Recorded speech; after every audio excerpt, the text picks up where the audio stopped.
Namaste guys, Dr. Barry again, and this video is about the higher chakras. So as I had mentioned, I first completed the lower chakras in the earlier video, and this one is going to focus on all your spiritual chakras, so from the heart going up.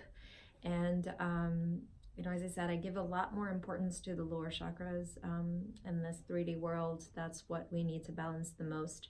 And then once we've had a grip on those, we can start working on the chakras that are higher and that give a more mystical experience to our day-to-day lives.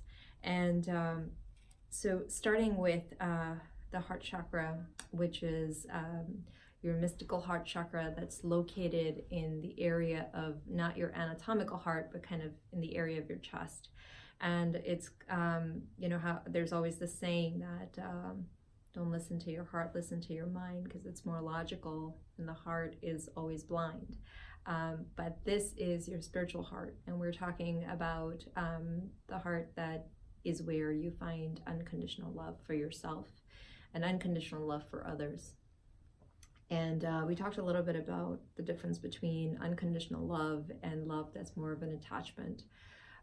Love that's attachment is where you absolutely need that person or that thing in your life, otherwise you don't find meaning in your life, or you feel like it's empty, and that's more of a attachment love. Whereas unconditional love is that you're in a place of bliss and gratitude for just being in love with this person. You don't necessarily, or this thing, don't necessarily need to have it in your life, to survive. And we have codependency on one side, and the other side you just have a state of freedom. Unconditional love is very free. So a lot of the heart chakra deals with this feeling of bringing in unconditional love into your life, where you can pretty much walk around in a state of being in love all the time. And that's beautiful. I mean, we've all felt it at one point in our lives, the blissful feeling of being in love. And this heart chakra, once it's fully open and expanded, that's a state of being constantly. You can always stay. It's considered in various mythological practices, whether it's Tantrism, whether it's Vedic philosophy, whether it's Egyptian, whether it's Sufism. They give a lot of importance. There's poetry after poetry written about the spiritual heart. And if you're a Rumi fan, and if you follow me on Instagram, you can see I'm a big Rumi fan. And a lot of what I post is a poem from Rumi. And he's a beautiful Renaissance poet that describes a lot about the spiritual love and the divine love. And that's where it kind of rests, right here in the center of the heart. This is also where you get love for humanity, where it comes to your humanitarian qualities kind of come in, where you feel the brotherhood, the similarity between all of us, the fact that we are here to help each other grow and succeed. It takes away any insecurity, it takes away jealousy, it takes away all those negative emotions, and you're staying in a place where you're secure, you feel in love, you feel loved, and you have a lot of love to share. The elements of this heart chakra is air. Remember, we talked about the 5 elements: earth, water, ether, air, fire, and air is the element for the heart. The color of the heart chakra is green. So in your meditations, you focus on the green color of the heart. Blockages in the heart chakra, we're talking about depression, pessimism, self-doubt, being more in a place of codependency in a relationship, always not being satisfied with your relationship. And the balance is obviously the unconditional love. The body areas, just with location, we know heart, lungs, the breast. It also deals with endocrine glands like your thymus gland. A lot of blockages can represent physically in these areas as well, especially for women. I've seen that a lot with breast cancer. And certain postures that are really good for the heart are stimulating the heart chakra. Like your yoga asana is obviously your heart opening or expansion postures, and we did a lot. Remember, we did this one and we did that. So a lot of these are heart openers, and I always recommend doing a heart opener every day. And there are specific guided meditations to specifically go through each chakra, where you're sitting down and focusing on them, which is a very tantric way of activating your chakras and kind of having them move and spin and taking out the negative energy and just kind of bringing in more positivity. And but we will go into that for another time. So moving on to your throat chakra, your Visuddha chakra. Now this is a beautiful blue color, and the element here is ether, or the space. And this is your chakra for pure communication, being able to communicate your truth. So not only live your truth, speak your truth, but also be able to communicate in a very clear and concise manner, so you're able to have the other person understand where you're coming from. And there's a difference between trying to convince somebody about what you're saying, and then just being truthful to what you're saying and truthful to who you are, and presenting that truth in a convincing manner. So there's a difference between the two, and the energy that is experienced when you are speaking your truth and you're able to communicate that better is just energy that resonates more easily with others, and they're able to have that aha moment, like, oh, that makes a lot of sense. And that's the power of the Vishuddha chakra and its ability to kind of communicate with each other in a pure manner. And of course, a very high state of activation of the chakra is telepathy, that you're able to telepathically know. And that's how a lot of intuitives are able to, know what's on your mind, or know what's coming, and, know what the situation is going to be about, or the conversation is going to be about ahead of time. So a lot of that intuitive power comes from the Visuddha chakra of telepathy. Of course, a balanced throat chakra is really good for healthy relationships, interpersonal relationships, being able to communicate with others. The blockages, of course, when we think about anatomically where it's located, we have the thyroid gland, the throat, sore throats, thyroid issues, the hyperthyroid, hypothyroid, thyroid cancer. There are various other things that can be related to blockages in the throat chakra. As I had mentioned to you before, a lot of this damage comes when you're young and you're told, like, okay, well, you're not making sense, don't talk. So like you tell children, or you speak to children in a way in which you're suppressing what they want to say, can really block the throat chakra, because they become doubtful of their own speech. They become doubtful of their own truth. They're afraid of speaking their truth. And those are ways in which you can block someone's throat chakra. And so it's important to do the work to help clear it. We've all experienced things in our lives that have caused damages in some part of our energetic body. And so our goal to rejuvenate is to kind of go through these individual centers and help heal our own body, and then we'll be able to help others. The areas, of course, that deal with, like we talked about, the neck, throat, and mouth. The endocrine gland is obviously the thyroid gland. The postures, if you remember, the camel pose worked on the throat chakra. Also, forward bends are really good for throat chakra. I do mention an intention that goes with each chakra, so I will tell you the one for the fifth one, because I forgot to tell you Anahata, so I'm going to do this one first. And the intention is, I follow my truth and communicate it clearly. So when you're sitting and balancing the throat chakra, you want to make sure your intention is very clear, and that is to balance the chakra. And you're going to say, I follow my truth and communicate it clearly. And with the Anahata, or the heart chakra, you want to say before you start, I open my heart to embrace life as it is. So I open my heart to embrace life as it is. So this is an intention that you can use before trying to heal your heart chakra. And then going up to your throat, the sixth chakra, or the Anjana chakra, the very mystical third eye that you see in a lot of esoteric, representations on the pyramid and various different mythological texts that talk about the Anjana chakra. The element, all 5 elements are present in the chakra. The color is violet.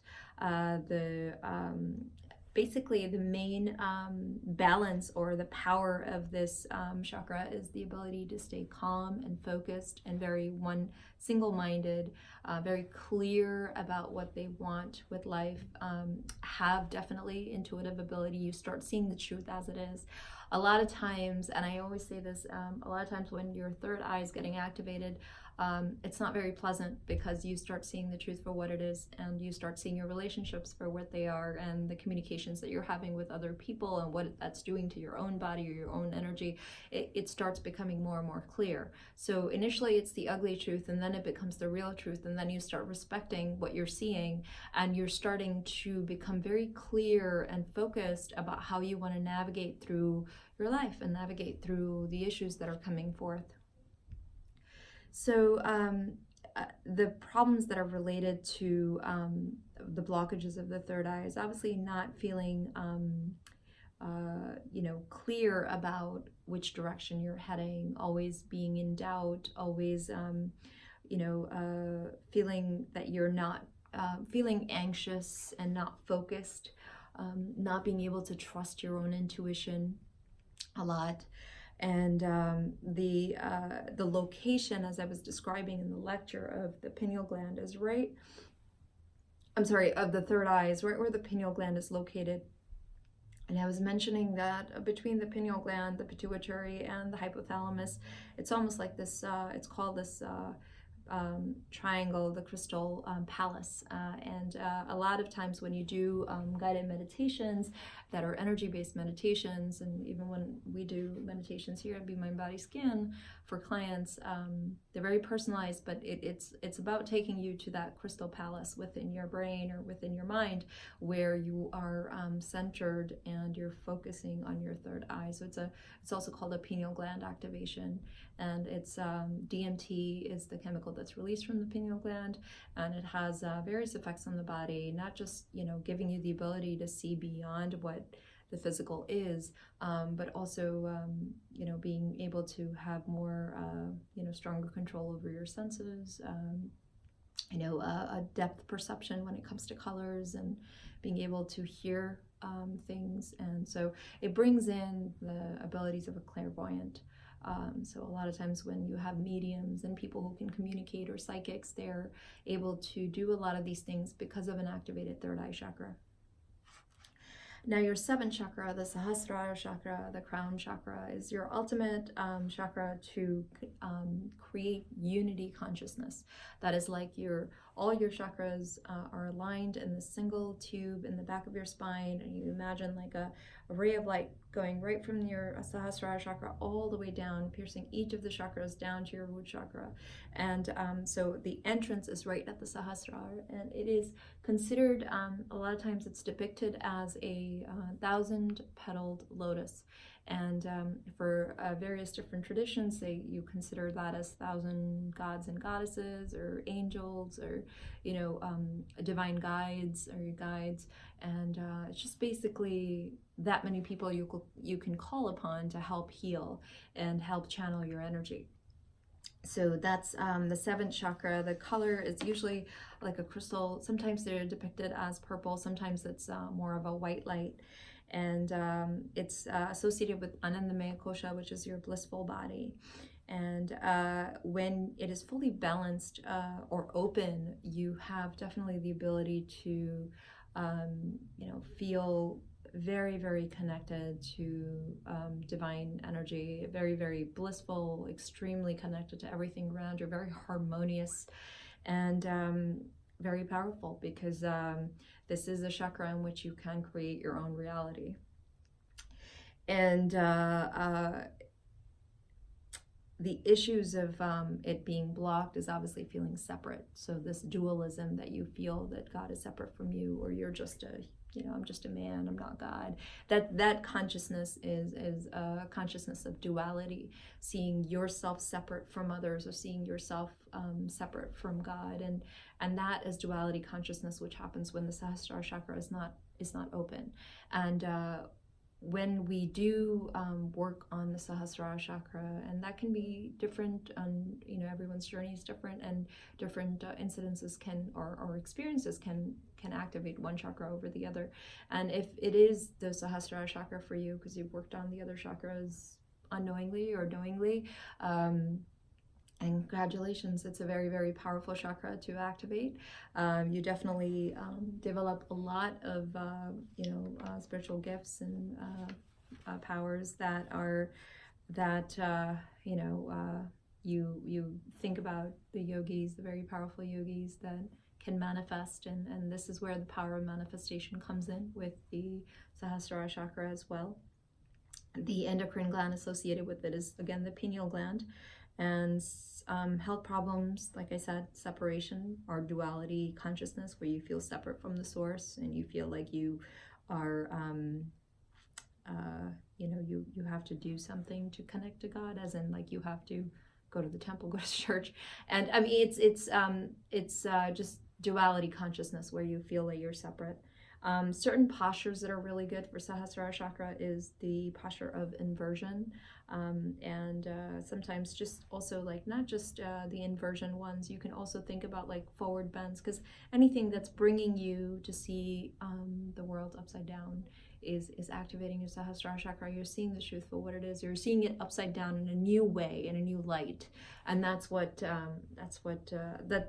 the asanas that work well for Sahasrara. And of course, there are various meditations that can activate the Sahasrara chakra as well. But I wanted to give you a short overview of the higher chakras. It's never enough for me to talk about these chakras. There's always a lot of information, but didn't want to overload it in one video. Again, I would encourage Swadhyaya, which is self-study. And I will be in class tomorrow, so we'll do another series of movements that will help activate chakras, and we'll keep it as Ha and Tha, which is Ha is the sun energy activating the chakra, and Tha is the moon energy to kind of relax and release any negative influences on the chakra, and we're going to find that balance in between, so the yin yang. So we'll work on that tomorrow, and other than that, if there's any questions, let me know. I will put links of some more blogs that we have on BeMindBodySkin.com. I would encourage you to subscribe to the channel, and we'll be putting some more information up here. Otherwise, yeah, definitely check us out on the Be Mind Body Skin blog and Instagram, Kavita Berry MD. So, all right, that's it for this video. Namaste.